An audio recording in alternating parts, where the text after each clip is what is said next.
बहुत अच्छे। अभी मजा आएगा ना भिड़ो।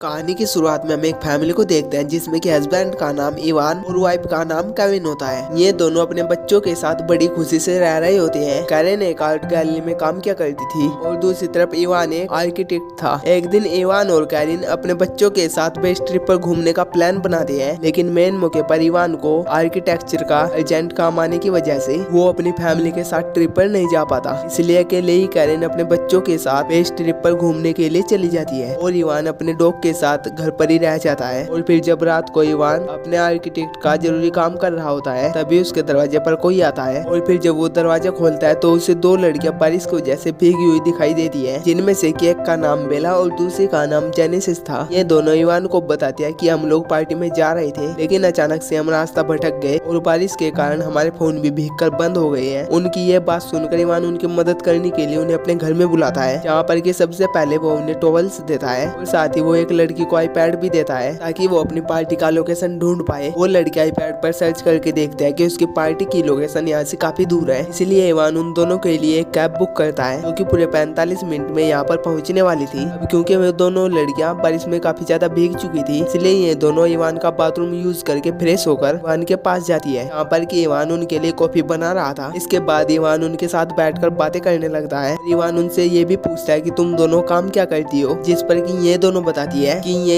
एयर होस्टेजेस है और ये अपने यात्रियों का काफी ध्यान भी रखती है। इसके बाद ये दोनों इवान के पास जाकर अपनी एयर होस्टेजेस का काम दिखाने लगती है, ये कैसे अपने एयर होस्टेजेस का काम करती है। लेकिन ऐसा करते हुए ये दोनों इवान को सेड्यूस करती है, जिससे कि इवान को थोड़ा अच्छा फील नहीं होता और इसलिए वो वहाँ से उठकर दूसरी कुर्सी पर बैठ जाता है और फिर इवान अपने मोबाइल पर चेक करता है, जिससे कि उसे पता चलता है कि कैब के यहाँ पर आने में अभी भी 20 मिनट है। और फिर इसके बाद ये दोनों लड़कियां इवान से उसकी वाइफ के बारे में पूछती है। इवान बताता है कि उसकी वाइफ एक आर्ट गैलरी के लिए पेंटिंग करती है। वो उन्हें अपनी वाइफ की पेंटिंग भी दिखाता है और फिर ऐसे बातें करते करते ये दोनों इवान के काफी ज्यादा करीब चली जाती है। इवान इन दोनों को इग्नोर करने की बार बार कोशिश करता है और इवान फिर दोबारा से अपना मोबाइल चेक करता है, जिससे उसे पता चलता है कि कैब के यहाँ पर आने में अभी सिर्फ 5 मिनट रह गई है। इससे वो थोड़ा रिलैक्स फील करता है, क्योंकि इवान को उन दोनों लड़कियों का बिहेवियर बिल्कुल भी ठीक नहीं लग रहा था। वहीं पर कैब के आने के सिर्फ 2 मिनट पहले ही बेला और जेनेसिस इवान के वहाँ पर न होने का फायदा उठाकर बाथरूम में चली जाती है और फिर इवान जल्दी से उनके कपड़े सुखाकर बाथरूम के पास जाकर कहता है कि तुम्हारे कपड़े सूख चुके हैं और अब बाहर तुम दोनों की कैब भी आ गई है। लेकिन अंदर ये दोनों पूरे मजे से नहा रही होती है और इवान की बातों को इग्नोर भी कर रही होती है। और फिर इवान के बार बार कहने पर भी जब ये दोनों बाहर नहीं आती तो इवान अपनी आंखों पर हाथ रखकर उन्हें कपड़े देने के लिए बाथरूम के अंदर ही चला जाता है। लेकिन अंदर जाकर वो देखता है कि ये लड़कियां न्यूट होकर नहा रही है और फिर ये दोनों इवान को भी कहते हैं कि तुम भी हमें ज्वाइन करो। इतना कहकर ये दोनों इवान से चिपकने लग जाती है, लेकिन इवान ऐसा नहीं करना चाहता था क्योंकि वो शादीशुदा था और इवान यहाँ पर इन दोनों को इग्नोर करने की पूरी कोशिश करता है। लेकिन जब ये दोनों इवान के साथ कुछ ज्यादा ही क्लोज होती है तो इवान भी अपने फीलिंग्स पर काबू नहीं रख पाता और वो उनके साथ बाथरूम में इंटीमेट होने के बाद बेडरूम में भी इंटीमेट होता है।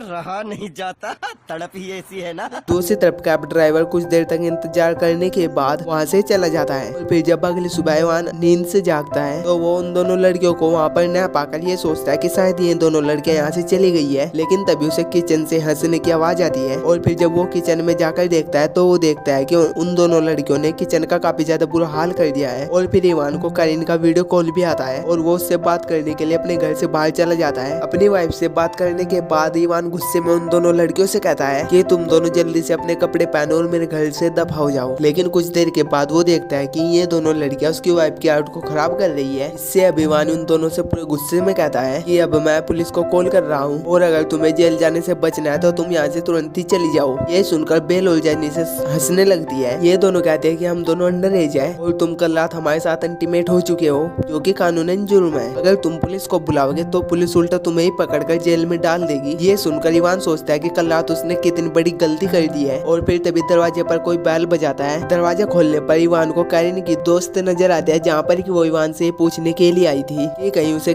किसी चीज की जरूरत तो नहीं। और इवान उसे यहाँ पर देखकर काफी ज्यादा डर भी जाता जाता है ताकि वो घर पर बेल और जेनिसिस को न देख ले। उन दोनों की बातचीत के दौरान जेनिसिस अचानक से बाहर आकर इवान से चिपकने लग जाती है। ये देखकर इवान की बीवी की फ्रेंड को ऐसा लगता है कि इवान का उस लड़की के साथ अफेयर चल रहा है, जिससे कि वो गुस्से में इवान को गाली देकर वहाँ से चली जाती है। इवान को उन दोनों पर काफी ज्यादा गुस्सा आता है और इसीलिए वो पुलिस को कॉल करने लगता है। ये देखकर बेला और जेनिसिस डर जाती है और ये तुरंत ही वहाँ से जाने के लिए मान जाती है। इसके बाद इवान उन दोनों को अपनी कार में बैठाकर वहाँ से लेकर जाता है और काफी दूर जाकर उन दोनों को एक घर के सामने छोड़ देता है। वहाँ से इवान अपने घर पर वापस आता है और घर वापस आकर देखता है कि बेला और जेनिस ने उसका घर काफी ज्यादा बेकार कर दिया है, इसलिए वो पहले अपने घर की सफाई करता है और फिर वो अपने आर्किटेक्ट का काम करने के लिए बैठ जाता है। तभी उसे अपने घर में कुछ गिरने की आवाज सुनाई देती है। जब वो देखने के लिए जाता है तो देखता है कि उसकी फैमिली फोटो नीचे गिरी हुई है और फिर जैसे ही वो उस फोटो को उठाने के लिए नीचे झुकता है तो पीछे से जेनिसिस उसके सर पर मारकर उसे बेहोश कर देती है। और फिर जब कुछ समय बाद इवान को होश आता है तो वो खुद को रस्सियों से बंधा हुआ बेड पर पाता है। वो जेनिसिस को चिल्लाकर बोलता है कि तुम मेरी रस्सियां खोलो, लेकिन ये दोनों उसकी एक भी नहीं सुनती। तभी बेल इवान की बेटी की स्कूल ड्रेस पहनकर वहाँ पर आती है और ये दोनों मिलकर इवान के कपड़े उतारने लगती है, लेकिन इवान उन्हें रोकने की पूरी कोशिश करता है। उसी समय इवान के फोन पर उसकी वाइफ कैरिन का वीडियो कॉल आता है, जिससे कि जेनिसिस इवान को कहती है कि अगर तुम बेल के साथ इंटीमेट नहीं हुए तो हम दोनों तुम्हारे कपड़े उतारकर तुम्हारी वाइफ को कहेंगे कि तुम हमारे साथ मजे कर रहे हो। ये बात सुनकर इवान उनकी बात के लिए मान जाता है और फिर इसके बाद बेल इवान के साथ इंटीमेट होने लगती है। दूसरी तरफ जेनिसिस उन दोनों की रिकॉर्डिंग करने लग जाती है और फिर थोड़ी देर बाद जब जेनिसिस बाहर कुछ खाने के लिए जाती है तो इवान बेल के साथ इंटीमेट होते टाइम अपनी पूरी ताकत लगाकर अपने हाथ छुटा लेता है और बेल को धक्का देकर नीचे गिरा देता है। उसके बाद वो जेनिसिस के पास जाता है जो कि कुछ खा रही होती है। जेनिसिस उसके शोल्डर पर अटैक करके उसे फिर से बेहोश कर देती है। फिर जब कुछ देर बाद वो होश में आता है तो वो खुद को एक चेयर से बंधा हुआ पाता है, यहाँ पर कि जेनिसिस और बेल उसके साथ एक गेम खेलने लगती है। कुछ समय बाद कैरन के साथ काम करने वाला एक वर्कर जिसका नाम लुइस था, वो कैरन के बनाई हुई मूर्ति को लेने के लिए उसके घर पर आता है। ये देखकर जेनिसिस और बेल इवान को एक रूम में छिपा देती है। उसके बाद जेनिसिस दरवाजा खोलती है। ये दोनों लुइस को बताती है कि हम दोनों इवान के कजिन्स हैं और घर में एक चोर घुसा आया था, इसलिए इवान उसे पकड़ने के लिए उसके पीछे गया है। तभी लुइस की नजर कैरन के आर्ट पर पड़ती है, जिसका कि इन दोनों ने काफी बुरा हाल कर दिया था। ये देखकर लुइस को इन पर शक होता है और साथ ही वो इन्हें कहता है कि इवान की तो कोई कजिन्स है ही नहीं। यहाँ पर कि अचानक से लुइस को इवान के चिल्लाने की आवाज सुनाई देती है। वो एक रूम में जाकर देखता है कि इवान वहाँ पर बंधा हुआ है। वो तुरंत इवान की रस्से को खोलने लग जाता है। वही बात ये दोनों कैरन की आर्ट को तोड़ने लग जाती है, जो कि काफी ज्यादा महंगी थी, इसलिए लुइस उनके पास जाकर उन्हें ऐसा करने से रोकता है। लेकिन तभी उसे अस्थमा का अटैक आ जाता है। वही लुइस का एनहल भी जेनिस के पास होता है। वो उनसे अपना एनहल लेने की कोशिश करता है और इसी बीच उसका पैर लड़खड़ाने की वजह से उसका सर जोर से कैरन के आर्ट पर लगता है, जिससे कि उसके सर से वहीं पर खून निकलने लग जाता है। कुछ सेकंड बाद ही उसकी वहीं पर मौत भी हो जाती है। लुइस की मौत को देखकर जेनिस और बेल हंसने लग जाती है, जैसे कि उन्हें कोई भी फर्क नहीं पड़ा हो। दोनों को हंसता हुआ देखकर इवान समझ जाता है कि ये दोनों साइको है। इसके बाद जेनिस और बेल लुइस की बॉडी पर हार्ड कवर अप करके उसकी बॉडी को उसकी गाड़ी में रखाती है और वापस आकर लुइस और इवान के फोन से एक दूसरे को मैसेज करके ऐसा शो कराने की कोशिश करती है जैसा कि कैरन के साथ लुइस का अफेयर चल रहा हो। और दोनों के अफेयर के बारे में जब इवान को पता चला तो इवान गुस्से में लुइस का मर्डर कर देता है और इतना कहकर ये दोनों लुइस को दफनाने के लिए घर के बाहर एक बड़ा सा गड्ढा खोदती है। वहीं पर कुर्सी से बंधा हुआ इवान किसी तरीके से अपनी वाइफ कैरन को कॉल करने की ट्राई करता है, लेकिन तभी जेनिसिस बेला के साथ वहाँ पर आकर उसके आईपैड छीन लेती है और उस पर काफी ज्यादा गुस्सा करती है, जिससे कि ये दोनों इवान के घर को पूरी तरीके से खराब कर देती है और इवान के बालों को काटकर उन्हें छोटा कर देती है। और जेनिस को इवान के घर पर इवान की छुपाई हुई गन भी मिलती है, जिससे कि वो बेल को इवान के हाथ पैर खोलने के लिए कहती है। जेनिस इवान को कहते हैं कि अब हम दोनों हमारे साथ हाइड एंड सीक खेलेंगे और अगर तुम पकड़े गए तो हम तुम्हें शूट कर मार देंगे। फिर इवान तुरंत ही अपने घर में छुपने लगता है। वहीं पर जेनिस और बेल उन्हें ढूंढने लगती है। तभी इवान घर से भागने के लिए बाहर की ओर भागता है, लेकिन जेनिस उसके पास जाकर उसे ढूंढ लेती है। तभी इवान जोर जोर से चिल्लाकर मदद मांगने की कोशिश करता है, लेकिन जेनिस उसे गन पॉइंट पर चुप करवा देती है। फिर यहाँ से सीन शिफ्ट होता है और हम मॉर्निंग में देखते हैं कि ये दोनों इवान को उस गड्ढे के पास ले जाकर उसे वहाँ पर दफना देती है, लेकिन ये दोनों इवान के सर को जमीन से बाहर रखती है। ये इवान को बताते हैं कि हम दोनों तुम्हें मारना नहीं चाहती थी, हम तो सिर्फ अपने मजे के लिए तुम्हें इस्तेमाल कर रहे थे और हमें तुम्हें टॉर्चर करने में भी काफी ज्यादा मजा आ रहा है। और फिर इसके बाद बेल इवान को उसके फोन पर वही वीडियो भी दिखाती है जिसमें वो इवान के बेटे की स्कूल यूनिफॉर्म पहनकर उसके साथ इंटीमेट हो रही थी। ये वीडियो जेनिसिस ने रिकॉर्ड किया था और इस वीडियो को बेल इवान के फेसबुक प्रोफाइल पर अपलोड करके उस पर लिखती है कि हैप्पी फादर्स डे, ताकि सभी को लगे कि ये वीडियो इवान ने खुद अपलोड किया है। और फिर ये दोनों इवान को कहते हैं कि अब हमें नवा शिकार करने के लिए जाना है। वहाँ से चली जाती है। वहीं पर इवान काफी मुश्किल से अपना हाथ बाहर निकालकर उस वीडियो को डिलीट करने की कोशिश करता है, लेकिन गलती से उस उससे डिलीट की जगह लाइव प्रेस हो जाता है। कुछ घंटों के बाद कारिन जब अपने बच्चों के साथ घर पर आती है तो घर को तहस नहस देखकर उसे घर के बारे में कुछ भी समझ में नहीं आता और फिर ये सोचती है कि उसके घर से जाने के बाद इवान ने अपने दोस्तों के साथ होप पार्टी की और इसी के साथ हमारी ये कहानी भी यहीं पर एंड हो जाती है। Thank you for watching my video. और अगर आपको मेरी ये कहानी कहीं से भी अच्छी लगी हो तो मेरे चैनल को सब्सक्राइब जरूर करना।